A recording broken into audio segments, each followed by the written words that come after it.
I request our Charter President, Rotarian Parud Guruddi, to escort our Chief Guest, Professor Dr. Mahesh Karandikar, to the dais.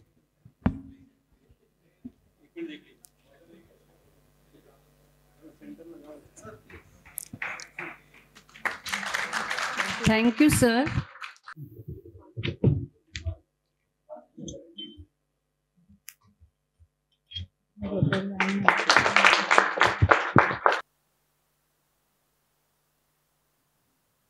Shri Dnyandev Tukaram Pandharinath भगवान की जय। माऊली श्री ज्ञानेश्वर महाराज की जय। जगद्गुरु श्री संत तुकाराम महाराज की जय।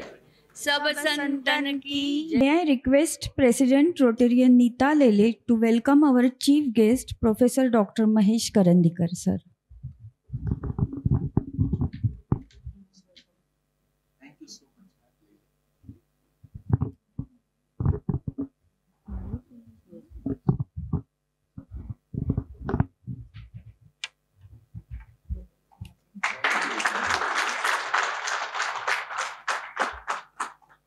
Professor Dr. Mahesh Karandikar. नमस्कार, good evening. आजचे आपले प्रमुख पाहुणे प्रोफेसर डॉक्टर महेश लक्ष्मण करंदीकर हे ख्यातनाम न्यूरोसर्जन असून brain tumour, spine tumour, birth abnormalities, मेंदूमधील रक्तस्राव अशी विविध न्यूरोसर्जिकल ऑपरेशन्स करण्यात डॉक्टरांचा हातखंडा आहे. डॉक्टरांच्या ह्या ज्ञानाचा उपयोग नाशिकपुरताच मर्यादित नसून neurological society of India, world stroke organisation, European epilepsy society, Asian congress of neurosurgeons आणि अशा बऱ्याच राष्ट्रीय आंतरराष्ट्रीय संस्थांमध्ये डॉक्टरांचे मोलाचे योगदान. नामांकित न्यूरोसर्जनची धुरा सांभाळत असतानाच France, south Korea, Singapore, San Francisco अशा विविध ठिकाणी इंटरनॅशनल कॉन्फरन्सेसमध्ये डॉक्टरांनी रिसर्च पेपर्स सादर केले आहेत. 2024मध्ये वर्ल्ड ऑर्गन डोनेशन ट्रान्सप्लांट कॉन्फरन्समध्ये डॉक्टरांना गेस्ट स्पीकर म्हणून आमंत्रित केलं होतं. अशा बहुआयामी व्यक्तिमत्व लाभलेल्या डॉक्टरांचा भगवद्गीता, उपनिषदे, भारतीय योगशास्त्र यांचा सुद्धा सखोल अभ्यास आहे.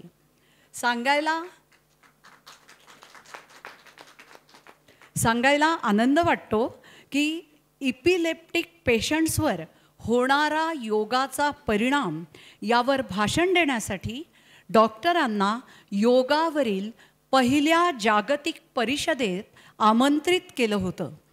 याशिवाय चित्रपट व नाट्य क्षेत्रातही डॉक्टरांचं योगदान आहे. मराठी चित्रपट कदाचितसाठी ते निर्मिती सल्लागार होते. तसेच सगळ्यांचे आवडते नाटककार कैलासवासी वसंतराव कानेटकर यांच्याबरोबर डॉक्टरांची अनेक चर्चासत्रे झालेली आहेत. ते लिहित असलेल्या नाटकाबद्दल पुरस्कार नॅशनल इंडियन मेडिकल असोसिएशन नवी दिल्लीतर्फे ऑनररी प्रोफेसरशिप हा मानाचा किताब केंद्रीय मंत्री माननीय मीनाक्षी लेखी यांच्या हस्ते प्रदान. आपल्या सगळ्यांसाठी एक अभिमानाची गोष्ट. अमेरिकन सोसायटीचा man of the year in medicine 2008 हा मानाचा पुरस्कार सुद्धा डॉक्टरांना मिळाला आहे. मेडिसिन, लॉ, रिसर्च, एज्युकेशन, योग, सोशल वर्क अशा विविध क्षेत्रातील उल्लेखनीय कार्याबद्दल 2022मध्ये नाशिक म्युनिसिपल कमिशनरकडून नाशिक रत्नम पुरस्कार प्रदान. डॉक्टरांबद्दल अजून खूप काही सांगता येईल, पण डॉक्टरांना आपल्याशी जास्तीत जास्त वेळ संवाद साधता यावा म्हणून मी परिचय आवर्ता घेते व डॉक्टर करंदीकर यांनी आपले मनोगत व्यक्त करावे अशी मी त्यांना विनंती करते. Thank you very much. Sir please. माननीय DG Shewale sir, PDG Dadasaheb, या क्लबचे पिलर समजले जाणारे आणि माझे मित्र पार्वतजी गरुड्डी, चोखानीजी, अतिशय व्हायब्रंट आणि ॲक्टिव्ह वर्ष ज्यांच्या लिडरशिपखाली पार पडलं ते आउटगोईंग प्रेसिडेंट, सेक्रेटरी, आणि येत्या वर्षात खूप अपेक्षा ज्यांच्याकडून आपल्याला आहेत असे incoming secretary, president, board, fellow Rotarians, Rotarians आणि उपस्थित सगळेजण. मी काही वर्ष रोटरीमध्ये होतो, पण असं म्हणतात once a Rotarian is Rotarian for life time. म्हणजे हृदयापासून जे रोटरीशी कनेक्शन असतं ते आयुष्यभर राहतं आणि तसंच काहीसं माझं आहे. आणि आपल्या क्लबबरोबर तर नातं जास्त आहे, कारण काही वर्षापूर्वी मी इन्स्टॉलेशनला चीफ गेस्ट होतो आणि पुन्हा त्याच क्लबमध्ये आज रौप्य महोत्सवी 25व्या इन्स्टॉलेशनला मला तुमच्या सगळ्यांबरोबर आज इथे हजर राहताना खूप आनंद होतोय आणि खूप अभिमान पण वाटतोय. नवीन टीमला माझ्या अगदी मनापासून शुभेच्छा. आणि मी आत्ताच DGंबरोबर शेअर केलं तसं आपले आता नवीन जे RI प्रेसिडेंट आहेत, ही belongs to Rotary club of Ragusa, Sicily island. आणि मी 2 महिन्यांनी एका साऊथ युरोपियन कॉन्फरन्सला गेस्ट ऑफ ऑनर म्हणून सिसिलीला जातोय. तर I am going to meet the RI president. तर आपल्या डिस्ट्रिक्टचा, आपल्या क्लबचा फ्लॅग किंवा आणखी काही द्यायचं असलं तर I will surely be very happy to take it along with me. या रोटरी इयरची थीम आहे unite for good. Theme coin launch झालेला आहे या वर्षासाठी RI कडून, युनाइट फॉर गुड. मला असं वाटतं आपल्या रोटरीच्या रक्तातच 4वे टेस्ट असतेच. दरवर्षी एक थीम आपण डिक्लेअर करतो आणि त्या थीमचा उपयोग करून आपण वर्ष चांगल्यात चांगलं कसं घालवायचं हे बघताना या थीमची काय बरं गरज असावी आणि किती गरज आहे आणि भविष्यामध्ये त्याचा काय उपयोग होणार आहे याची आपण थोडीशी अंतर्मुख होऊन जर पाहणी केली तर मला असं वाटतं की काहीतरी आपल्याला विचार करायला प्रवृत्त होऊन काहीतरी टेक होम आजच्या कार्यक्रमातून घेता येईल. जयश्रीताई मला आमंत्रण करायला आल्या तेव्हा मी पहिल्यांदा हेच म्हटलं की अदरवाईज बऱ्याचदा रोटरीच्या प्लॅटफॉर्मवर एक स्टँडर्ड आपल्याला बोलता येतं, पण रोटरी थीम जी यावेळची आहे त्या थीमला आपण फोकस करून काहीतरी बोलावं म्हणून युनाइट फॉर गुड बद्दल आपण बोलूया. वर्ल्ड युनिटी डे हा 24 ऑक्टोबरला जगभर साजरा होतो. युनायटेड नेशन फॉर्म झालं 1945ला आणि 1948 सालापासून वर्ल्ड युनिटी डे साजरा केला जातो दरवर्षी जगभर 24 ऑक्टोबरला. 10-12 वर्षापासून म्हणजे टू बी प्रिसाइज 2014 पासून नॅशनल युनिटी डे भारताने साजरा करायचा ठरवला 31 ऑक्टोबरला. हा जो युनिटी डे आपण साजरा करतो ही युनिटी किती आवश्यक आहे आणि सध्याच्या परिस्थितीमध्ये तर ती अतिशय आवश्यक बनलेली आहे. आपण डिव्हायडेड वर्ल्ड बघतो.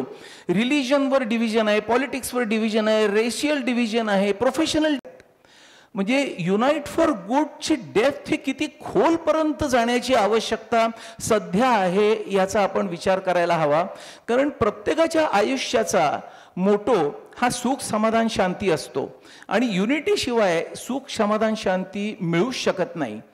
मग why this problem has become so grave over last few years or last few decades याचा जर आपण विचार केला तर it takes us back to our foundation.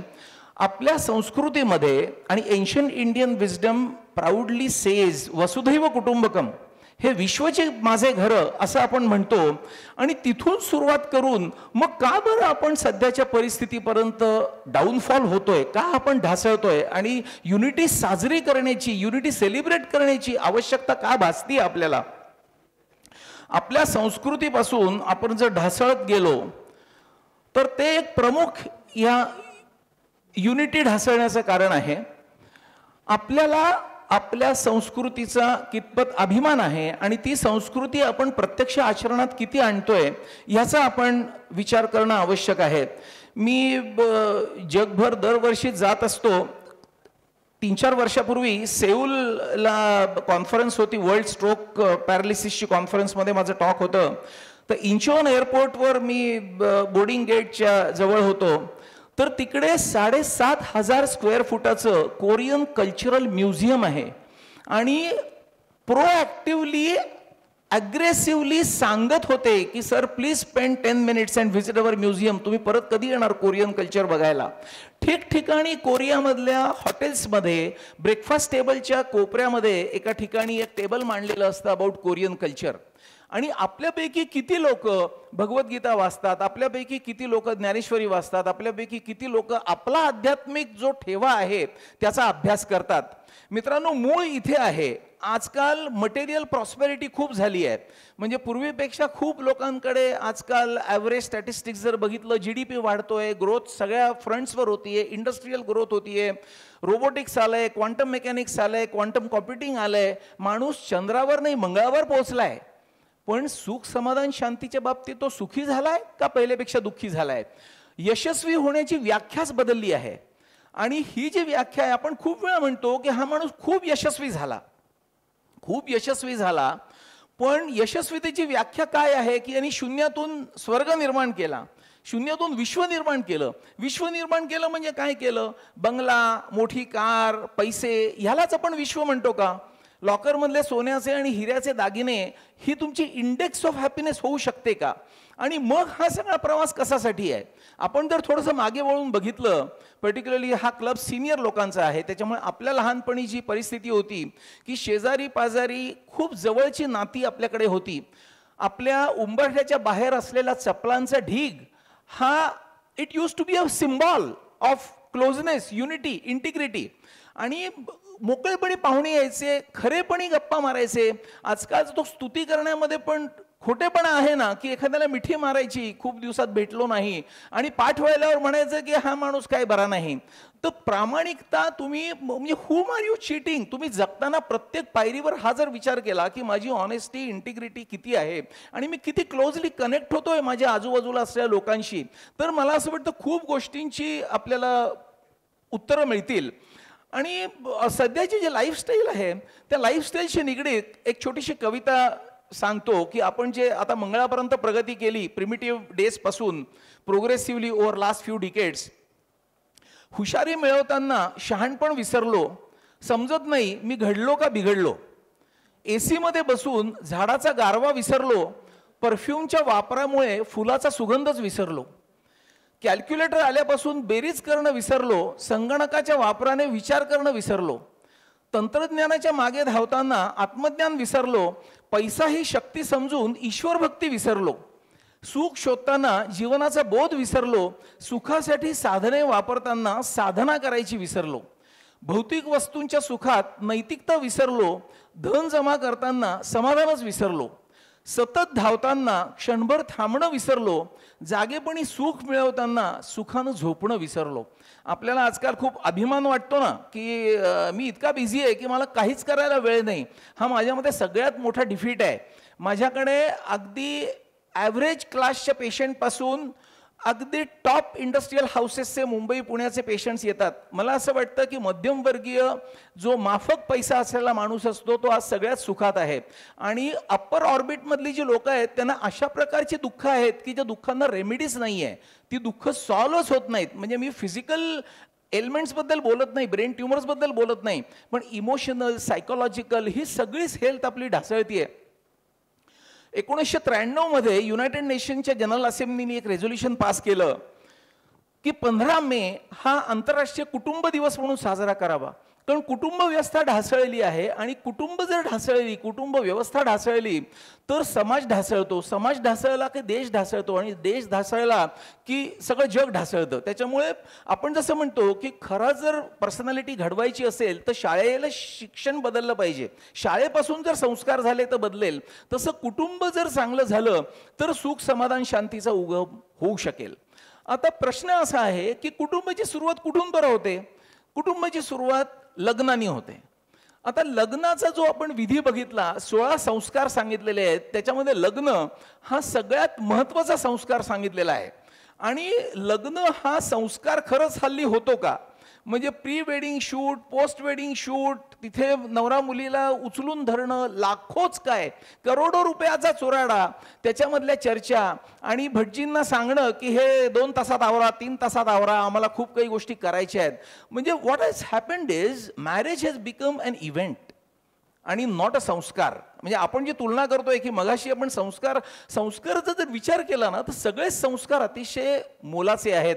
पण लग्नाचा जो संस्कार कुटुंब व्यवस्थेसाठी आहे तो अतिशय महत्त्वाचा आहे. प्रत्येक विधी जे आहेत, कन्यादान केली जाते, त्याच्या मागचं लॉजिक काय आहे? नुसतं दान करून सोडून दिलं जात नाही. त्याच्या पुढचा संस्कार आहे पाणी ग्रहण. तो नवरा ते ग्रहण करतो, दान ॲक्सेप्टन्स आहे आणि that acceptance is for life time. त्याच्या पुढचा विधी आहे लज्जा होम. लज्जा होम मध्ये ग्रोथ आणि प्रॉस्पेरिटी दोन्ही कुटुंबांची एकत्र सांगितलेली आहे समजावून त्या श्लोकांमध्ये. आणि ती रिलेशनशिप 2 कुटुंबांमध्ये जी जोडणारी रिलेशनशिप आहे ती अग्नीला साक्षी ठेवून केली जाते. म्हणजे पावक अग्नी जो म्हणतो आपण, जातक अग्नी, त्या अग्नीला साक्षी ठेवून ती रिलेशनशिप बिल्ड होते. तेव्हा सप्तपदीचे श्लोक अतिशय महत्त्वाचे आहेत. प्रत्येक श्लोक सप्तपदीचा खूप काही आपल्याला सांगून जातो. पहिला श्लोक सांगतो शारीरिक, मानसिक आणि आध्यात्मिक सहजीवन आम्ही आयुष्यभर जगू. दुसरा श्लोक सांगतो की उत्तम आणि संकट दोन्ही काळांमध्ये आम्ही एकमेकांची साथ निभावू. कालच सावरकरांनी जी उडी मारली त्याचा ॲनिव्हर्सरी झाला.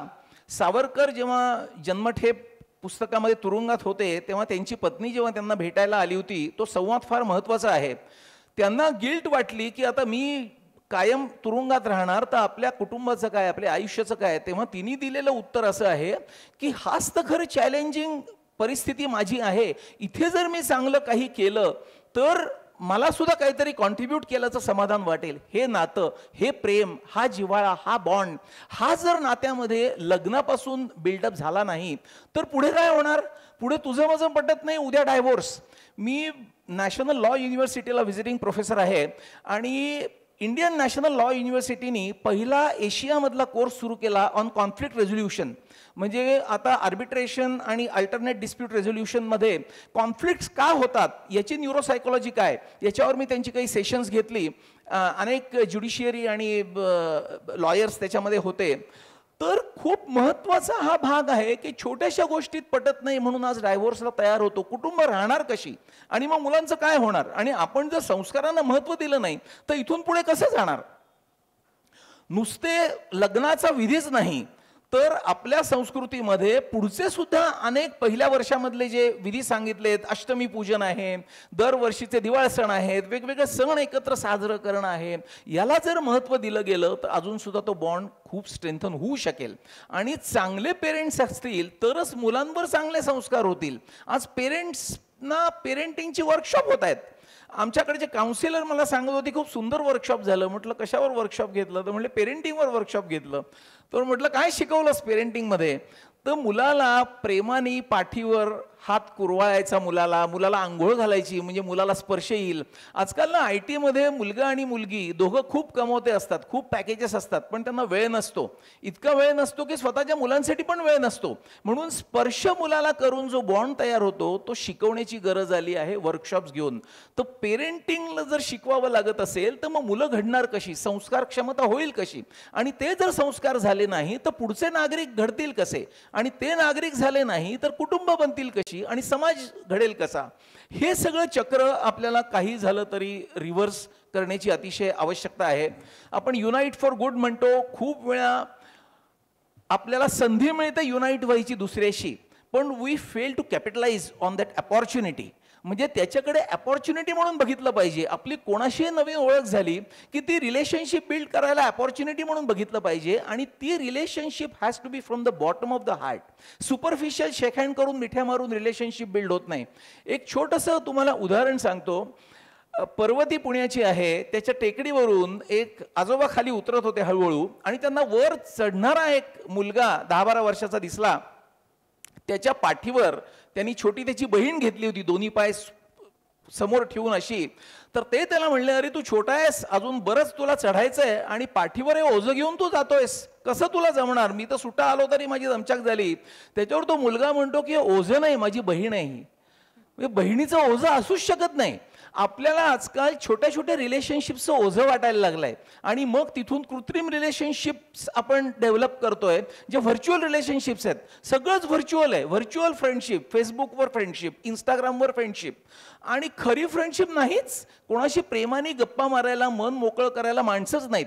देर is a condition called emotional constipation. पोटाचं कॉन्स्टिपेशन असतं, त्याच्यात तुमच्या इमोशन्स कॉन्स्टिपेट होतात आतल्या आत, आणि त्यामुळे आतली प्रेशर्स इतके बिल्टअप होतात की unless those emotions are given a get away, तुम्ही बरेच होऊ शकत नाही.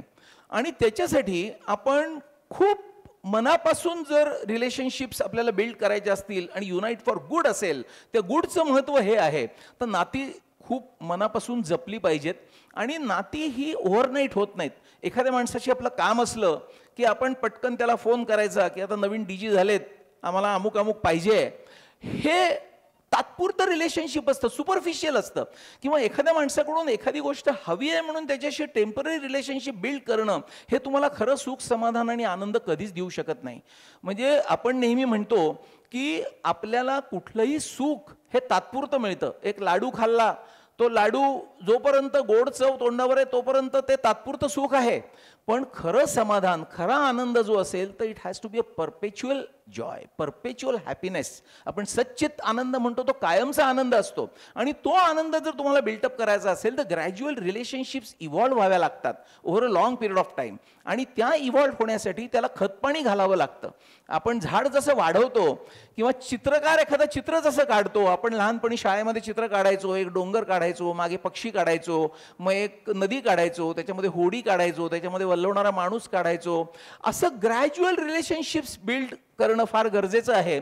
आणि हे करताना ही पण एक काळजी घ्यायला पाहिजे की सडनली राग आला म्हणून जवळची काळी दौत जर आपण उडवून दिली तर इतकं वेळ काढलेलं चित्र एका क्षणात काळ्या शाईनी डिस्ट्रॉय होतं. तसं एखाद्याचा अचानक राग आला म्हणून जर त्याला आपण ओरडून बोललं आणि गेट लॉस म्हटलं, तुझा माझा काही संबंध नाही, तर आपलं सगळं इतकी वर्ष खतपाणी घातलेलं रिलेशनशिप हे एका क्षणात वाया जातं. दुसरी महत्त्वाची गोष्ट आहे की परफेक्ट रिलेशनशिप जे असतात ते कधीच एकमेकांशी राग येणार नाही किंवा एकमेकांशी भांडण होणार नाही असं नसतं. The whole success is in getting back to normal. की झालं ना मोकळेपणी तुझं माझं काय बोलायचं आणि मग विसरून जायचं मागच्या गोष्टी. आणि हेच म्हणून सुरुवात करता, आधी डिस्ट्रिक्ट लेवलला जाता, मग इंटरनॅशनल लेवलला आरायला जाता. तसं तुम्ही जितके मोठे होता तितकी तुमची जबाबदारी वाढते. तुम्हाला दुसऱ्याला जास्तीत जास्त गोष्टी देण्यासाठी वरच्या शक्तीने मोठं केलेलं असतं, हे आपल्याला विसरायला नको. आणि हे दैनंदिन जीवनात देव आपल्याला दाखवत असतो, पण आपण ते सिग्नल्स परस्यू करत नाहीत. आपण साधं बघतो की आपल्याला आंब्याचं झाड आहे आपल्या बागेमध्ये, आपण पटकन जाऊन आंबा तोडून छान गोड आंबा खातो. नारळाचं झाड खूप उंच आहे, पण ते नारळ काढणं म्हणजे मोठं मिशन आहे. आपल्याला नारळाचं झाड आवडेल का आंब्याचं झाड आवडेल? तसं आपण कोणाच्या उपयोगी पडलो तर नॅचरली आपलं आणि त्याचं नातं होऊ शकेल आणि ती युनिटी ही परमनंट राहायची शक्यता आहे. खूप जणांना असं वाटतं की I fail to build relationships, कारण ना माझ्या आजूबाजूची लोकच सगळी जरा ऑड आहेत. म्हणजे आम्हाला पेशंट सांगतात IT मधले विशेषतः की माझी ना टीमच चांगली नाही आहे यावेळची, त्याच्यामुळे माझं कोणाशीच पटत नाही. सी द पॉइंट इज की व्यक्ती तितक्या प्रकृती हे तर असतंच, प्रत्येक माणसाचा स्वभाव वेगळा असतो. The same logic happens even to husband wife relationship, children आणि पेरेंट्स रिलेशनशिप, सगळ्याच रिलेशनशिपमध्ये. It's all about changing your perspective to look at the world. Don't try to change the world. Usually चूक काय होते की माझ्या आजूबाजूचं जग चांगलं नाही. आपण जगाकडे बघायची आपली दृष्टी बदलणं खूप गरजेचं आहे. आणि ती जर दृष्टी बदलली तर आपल्याला प्रत्येक छोट्या छोट्या गोष्टीमध्ये देव दिसेल. आपल्या ईशावास्य उपनिषदाची सुरुवातच आहे, ईशावास्यम इदम सर्वम यत्किंचित जगत्यान जगत. जगातल्या प्रत्येक गोष्टीत देव आहे, प्रत्येक माणसात देव आहे. पण मग आपली दृष्टी का बदलत नाही? खूप लोकांना काय वाटतं, विशेषतः मिडल एज मुलांना, आजकाल हे यंगस्टर्स येतात ना मेडिकल इंजिनिअरिंगचे, आमचे मेडिकल कॉलेजेसमध्ये पण माझे इंटरॅक्शन्स होतात, तर ते काय म्हणतात, या गोष्टी थिअरॉटिकल आहेत, असा देवबिव दिसणं माणसात असं काही नसतं, बी प्रॅक्टिकल, अशी त्यांची फिलॉसॉफी आहे.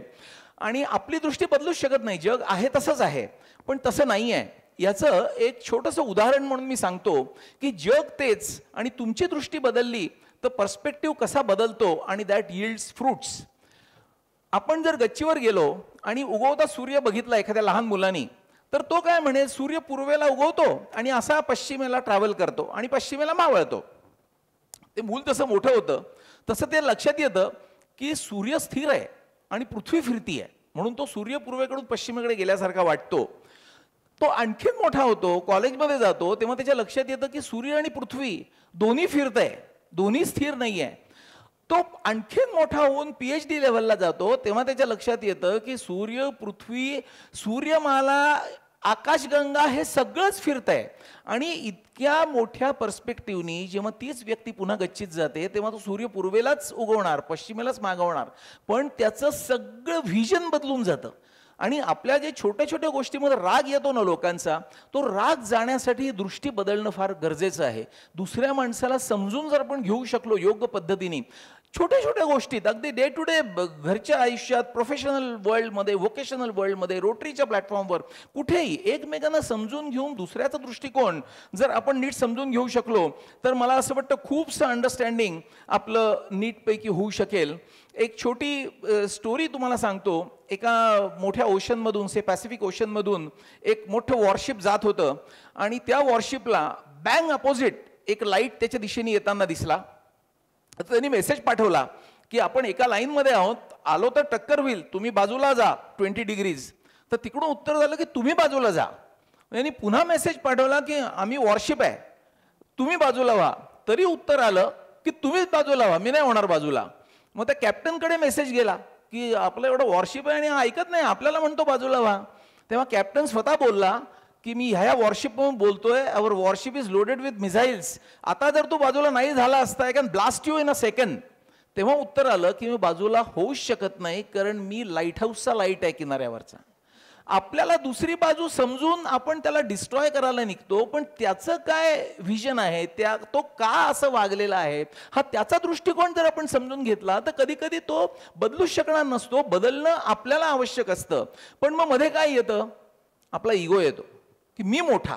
मी मगाशी म्हटलं तसं जितके तुम्ही मोठे होता तितकी तुमची जबाबदारी वाढते आणि इगो बूस्ट होत जातो. आणि अनफॉर्च्युनेटली सध्याच्या वर्ल्डमध्ये, ट्रान्झॅक्शनल वर्ल्डमध्ये आणखी मोठं व्हायची इतकी कॉम्पिटिशन झाली आहे की तो इगो फुगत फुगत फुगत फुगत जातो. आणि हा इगो जर फुगत गेला तर आजकाल म्हणतात ना, प्रत्येकाला मला माझी स्पेस पाहिजे. मी नेहमी सांगतो की तुम्ही एका हॉलमध्ये बसलात, तुम्हाला एक तुमचा बलून दिला, तुमची स्पेस, तो तुम्ही बलून मोठा करत गेलात तर शेवटी सगळे बलून फुटतील ना. प्रत्येकाचाच बलून हॉल एवढा झाला तर त्यागाची भावना किंवा एकमेकांमध्ये समजूतदारपणा हे जे फाउंडेशन आहे, हे मला माझी स्पेस पाहिजे, प्रायव्हसी पाहिजे, इंडिपेंडन्स पाहिजे, काय लेवलला, ग्रासरूट लेव्हलला लोकांना हे बलून्स इगोमुळे वाढत चाललेत. आता महत्त्वाचा प्रश्न मनामध्ये येतो की हा इगो कशासाठी. म्हणजे मोठमोठ्या मॅनेजमेंट सेमिनार्समध्ये, आता मी सिम्बायोसिस मॅनेजमेंट इन्स्टिट्यूटमध्ये सगळ्या MBAच्या इंडक्शन प्रोग्रामला चीफ गेस्ट होतो, तेव्हा मिडल लेवल मॅनेजमेंट, टॉप मॅनेजमेंटपासून सगळ्यांशी इंटरॅक्शन झाल्या. इगो मॅनेजमेंटवर सेशन्स घेतात, पण एवढी मोठी सेशन्स घ्यायची गरज नाही आहे. आपण 5 मिनिटं बसून विचार केला की मला इगो कसला, पैशाचा, पदाचा, माझ्या अचिव्हमेंट्सचा, हे सगळं कोणी दिलं मला. मी जन्माला आलो, तो जन्म मला आईने दिला, आई वडिलांमुळे मी जन्माला आलो. मला नाव कोणी दिलं, नाव पण माझं कोणीतरी दुसऱ्यांनीच ठेवलं. शिक्षण कोणी दिलं, शाळेतल्या शिक्षकांनी दिलं. रोजगार कोणी दिला, दुसऱ्यांनीच दिला. इज्जत, समाजातली नेम फेम हे कोणी दिलं, हे समाजाने दिलं, मी दुसऱ्यांनीच दिलं. सॅडली आपली पहिली आंघोळ आणि शेवटची आंघोळ सुद्धा दुसरंच कोणीतरी घालतं आणि आपल्या मरणानंतर सगळी जी संपत्ती आहे ते दुसरेच वाटून घेतात.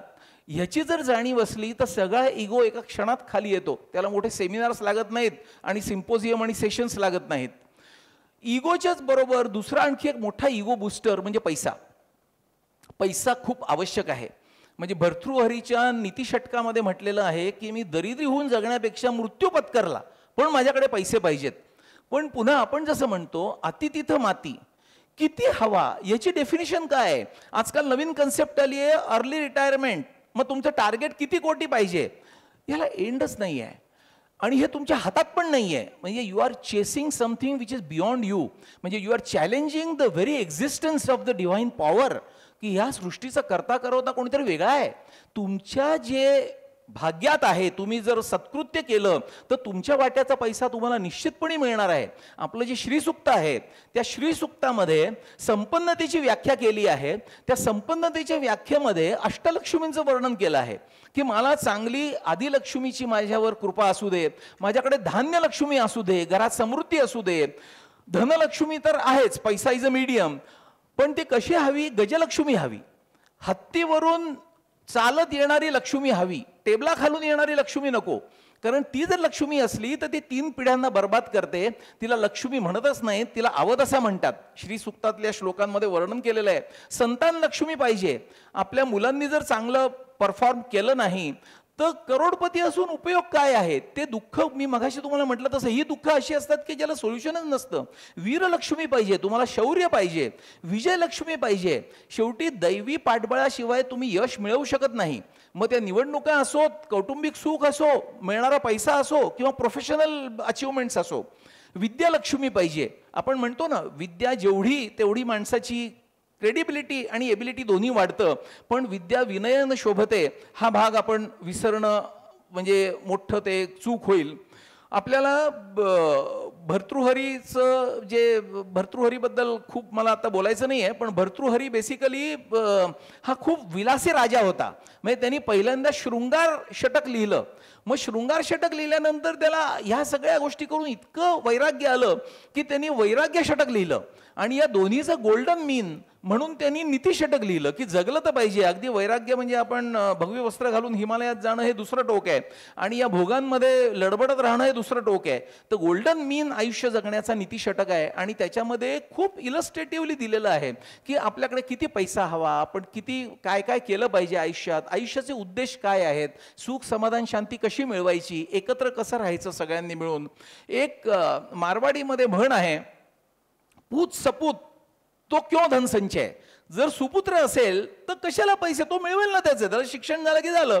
आणि पूत कुपूत तो क्यों धनसंचय. जर तो करंटा असला तर तो सगळं तुमचं उडवूनच टाकेल लक्ष्मी वाईट मार्गाने. मग तुम्ही किती मिळवली तरी कमी आहे. मग एक्झॅक्टली तुम्ही what are you running behind.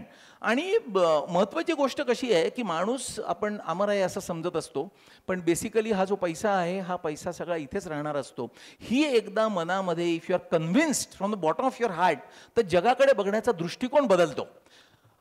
अधिष्ठान जे आहे ना ते प्रोफेशनल एक्सलन्सचं पाहिजे, रिलेशनशिप मॅनेजमेंटचं पाहिजे. मनी फॉलोज. आपण काही म्हणजे फुकट कुठली गोष्ट करतच नाहीये, प्रत्येक गोष्टीने आपल्याला पैसा येतोच आहे. एक सुभाषित संस्कृत मधलं सांगतो, धनानी भूमो पश्यवश्य गोठे. याचा अर्थ आयुष्यभर मिळवलेला पैसा जमिनीत पूर्वी पुरून ठेवायचे ना, तो जमिनीत पुरलेलाच राहतो. पशु गोठ्यात तसेच राहतात, किती तुमच्याकडे 1000 गायी असल्या तरी. भार्या गृहद्वारे, बायको मेल्यावर दारापर्यंत सोडायला येते. जना स्मशाने, मित्रमंडळी स्मशानापर्यंत येतात. देहश्चित्तायाम परलोक मार्गे कर्मानुनो गच्छन्ति जीव एकहा. आपल्या बरोबर आत्म्याबरोबर जन्मानुजन्मी आपल्या बरोबर साथ कोण देतं, तर आपली केलेली कर्म देतात. आणि ही जर कर्म आपल्याला आपली चांगली असली, चांगलं अधिष्ठान असलं तर आपण निश्चितपणे खूप प्रगती करू शकू. आणि या सगळ्या गोष्टी ह्या खूप वेळा यंगस्टर्सला खूप वेळा असं वाटतं की ह्या सगळ्या रिटायरमेंट नंतर करायच्या गोष्टी आहेत. या क्लबमध्ये सगळी सिनियर लोक आहेत, पण what we should imbibe on the mind of youngsters की all this things have to be done now and here immediately. कारण टाईम फ्लाईज, कोणाला लक्षात येत नाही वेळ कसा जातो. एक फेमस पुस्तक आहे लास्ट लेक्चर म्हणून, आपल्यापैकी कोणी वाचलंय? एक रँडी पाउच म्हणून, he was a professor at Carnegie Mellon University. Carnegie मेलनची ट्रेडिशन अशी आहे की प्रत्येक प्रोफेसर रिटायर झाला 58व्या वर्षी की सगळ्या डिसिप्लिन्सना त्याचं एक शेवटचं लेक्चर सेंट्रल ऑडिटोरियममध्ये ठेवतात. मेडिकल, इंजिनिअरिंग, लॉ सगळ्यांचं एकत्र. आणि that lecture has nothing to do with any speciality. It is about life skills की काय केलं पाहिजे आणि काय नाही. आणि रँडी पाउचला 30मध्ये ॲडव्हान्स कॅन्सर झाला आणि तो स्प्रेड झालेला होता बॉडीमध्ये. तर त्याला डॉक्टरनी सांगितलं की 8 ते 10 महिने तुझं आयुष्य आहे. तो नोकरी सोडून गावी गेला आणि मग त्याला युनिव्हर्सिटीचं पत्र आलं की तुमचं लास्ट लेक्चर ठेवलंय. तर तो म्हणला मी निश्चित येणार. आणि त्यांनी सुरुवातीलाच असं सांगितलं की माझ्याकडे खूप थोडा अनुभव आहे, म्हणजे 58 आणि 60व्या वर्षी रिटायर झालेल्या लोकांपैकी, पण मी तोही अनुभव तुम्हाला शेअर करणार नाहीये. कॅन्सरचं डायग्नोसिस झाल्यापासूनचे 4-6 महिने जे आहेत त्याच्यामध्ये मी जे आयुष्याबद्दल शिकलो ते मी तुम्हाला फक्त शेअर करणार आहे. आणि आपल्या सगळ्या जणांनी वाचण्यासारखं ते पुस्तक आहे की त्यांनी लिहिले, आजचा दिवस आपला आहे, उद्याचं आपल्याला काही माहिती नाही, पण आपण अमर झाल्यासारखं जगतो. आपण रामदास स्वामींचा सुद्धा प्रसिद्ध श्लोक आहे, मरे एक त्याचा दुजा शोक वाहे, अकस्मात तोही पुढे जात आहे. तर जग खूप पटापट पटापट पुढे जात आहे आणि आपण जर रिलेशनशिप हे केल्या, वाढवल्या नाही, म्हणजे if you don't unite for good, तर आपण व्हॅल्युएबल, चांगली, मोलाची सुवर्ण संधी असलेले काळ हे डिस्ट्रॉय करतोय. म्हणून ह्या युनाइट फॉर गुडचं अतिशय महत्त्व आहे. आमच्याकडे खूप वेळा पेशंट सिरियस ॲडमिट असतात, तेव्हा त्यांना भेटायला जे नातेवाईक येतात ते कितपत कनेक्ट दाखवतात यांनी आपल्याला आयुष्याकडे खूप बघायला मिळतं. खूप वेळा हल्ली पेरेंट्स इंडियामध्ये आहेत, मुलं अमेरिकेमध्ये आहेत, एकटी असतात, त्यावेळी शेजारी पाजारी हे आपल्या रक्ताच्या नातेवाईकांपेक्षा उपयोगी ठरतात. सडन अनकॉन्शियसनेस, सडन पॅरालिसिस म्हणून पेशंट्स आमच्याकडे येतात, किंवा ब्रेन ट्यूमर सुद्धा कोण झालेले येतात, अचानक त्यांना फिट्स येतात आणि बेशुद्ध होऊन येतात. त्यामुळे इनव्हेरिएबली शेजारी पाजारी कोणीतरी प्रेमाने घेऊन येतात आणि मुलांना यायला 2 ते 3 दिवस लागतात. तर हे आपण रिलेशनशिप बिल्ड करणं खूप महत्त्वाचं आहे. पण बऱ्याच वेळा सख्या नात्यांमध्ये सुद्धा ती रिलेशनशिप्स बिल्ड होत नाहीत.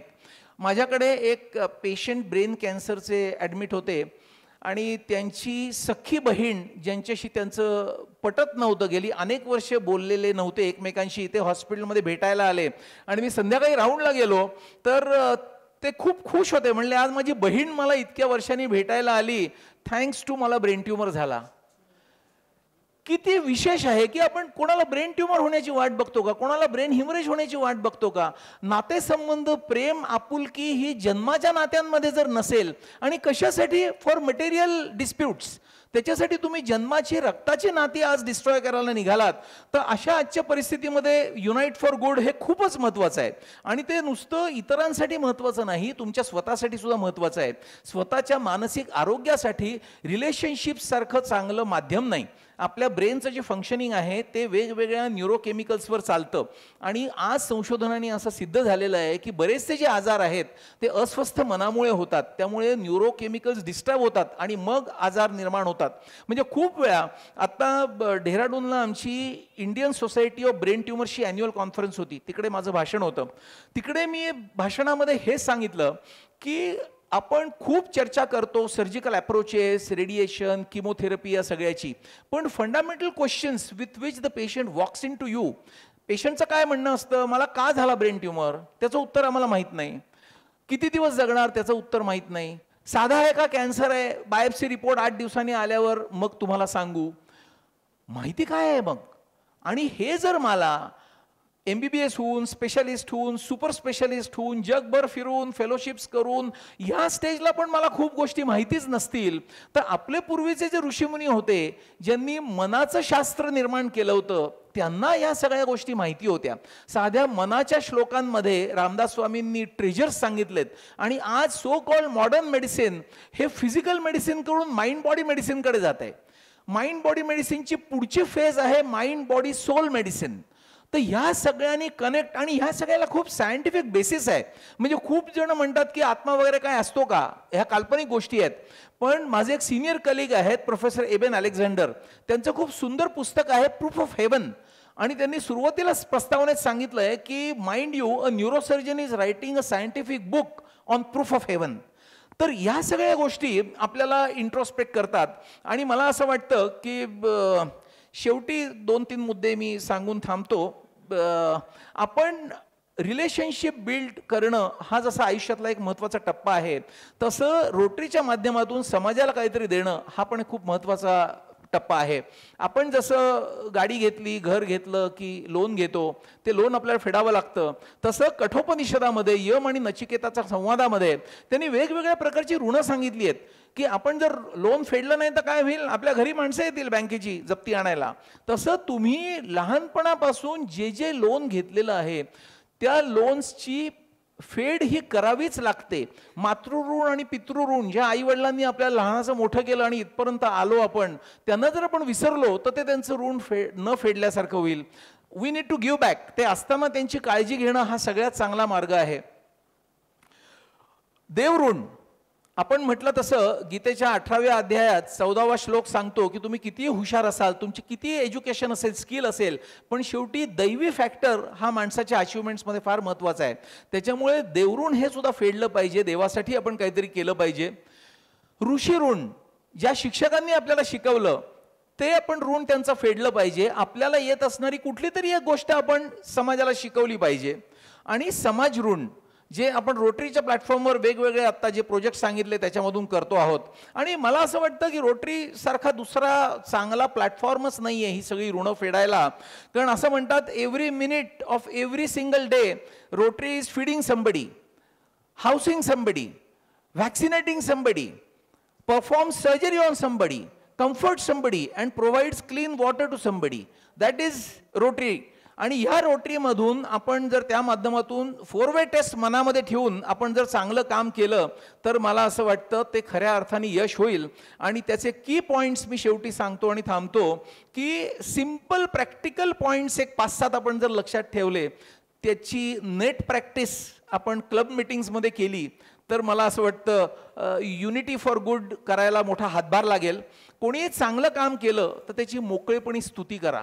आणि एखादी गोष्ट नाही आवडली तर त्याच्याबद्दल गप्प बसलेलं बरं. प्रत्येक छोट्या छोट्या गोष्टीमध्ये आभार मानायला कधी विसरू नका. मग तुमचे आई वडील असतील तरी त्यांना एक्सप्रेस करा. म्हणजे खूप वेळा असं म्हणतात की मेल्यानंतर फुलांनी ते सगळं सजवण्यापेक्षा जिवंत असताना एक फूल प्रेमाने दिलं आणि आपण आभार व्यक्त केले की तुमच्यामुळेच मी आहे, तर त्या आई वडिलांना किती बरं वाटेल.